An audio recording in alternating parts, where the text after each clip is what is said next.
Berita aksi.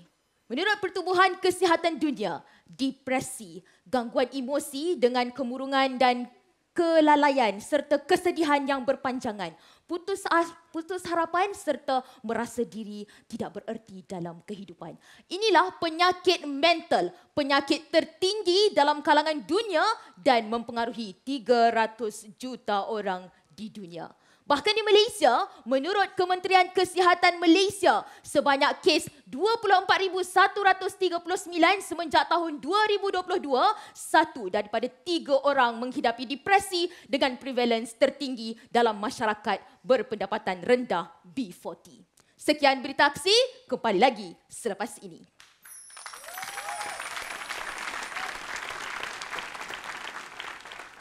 Auzubillahi minasyaitanirrajim. Mohon perlindungan dari syaitan yang direjam.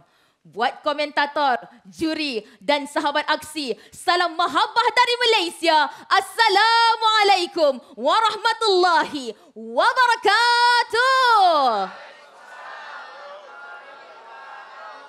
Alhamdulillah wassalatu wassalamu ala Rasulillah. Depresi, gangguan emosi yang dialami oleh masyarakat moden hari ini. Kerana resesi dan inflasi, susah mencari sesuap nasi, harga barang melambung tinggi, terjerat dengan pincol terasa mati. Kacau, akhirnya depresi.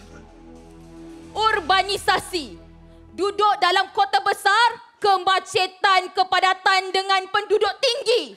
Kacau, akhirnya depresi.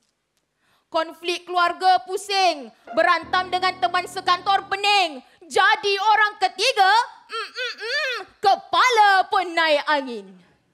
Pergi. Pergi Allah Rabbi. Mereka merasakan bahawa kesengsaraan ini akan terhenti apabila mereka mati. Sahabat aksi, dalam Al-Quran, sebagaimana digambarkan depresi dengan lafaz kata huznun, ghamun, hammun, asifa atau asafa. Maka buat insan-insan yang sedang diuji, firman Allah dalam surah Al-Baqarah ayat 216, Allah membicarakan, pertama kita haruslah husnuzan kepada Allah di sebalik hikmah. Nah, pada hari ini kita lihat, hei, satu-satu masalah aku jadi. Apa Allah ni tak sayang aku ke? Apa salah aku sampai Allah uji macam ni? Kita bersangka buruk kepada Allah. Na'udzubillah. Padahal firman Allah dalam surah Al-Baqarah ayat 216.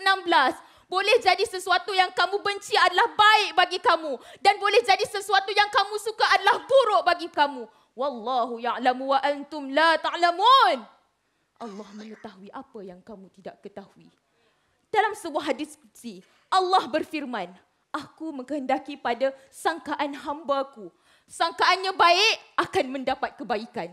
Sangkaannya buruk akan mendapat keburukan. Hadis riwayat Tabarani dan Ibn Hibban. Nah, Allah uji kerana kita mampu. Kerana firman Allah dalam surah Al-Baqarah ayat 286, a'udzubillahi minasyaitanirrajim. La yukallifullahu nafsan illa wus'aha. Sesungguhnya Allah tidak akan membebani seseorang di luar kemampuannya. Sahabat aksi. Kedua, redha dengan qada dan qadar Allah. Sesungguhnya setiap yang berlaku di muka bumi ini adalah kehendak Allah. Kadang ada takdir yang pada awalnya kita harus mula dengan air mata, kita harus ikhlaskan dengan hati yang terluka. Kerana firman Allah dalam surah At-Taghabun ayat 11, tidak ada satu musibah pun yang akan menimpa melainkan dengan izin Allah. Kerana itu sebagai manusia, kita harus sungguh-sungguh percaya bahawa setiap yang terjadi adalah kehendak ilahi. Inilah yang akan melahirkan sikap optimis dan tidak berasa putus asa.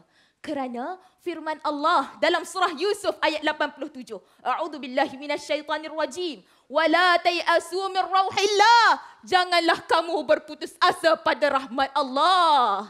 Sahabat aksi.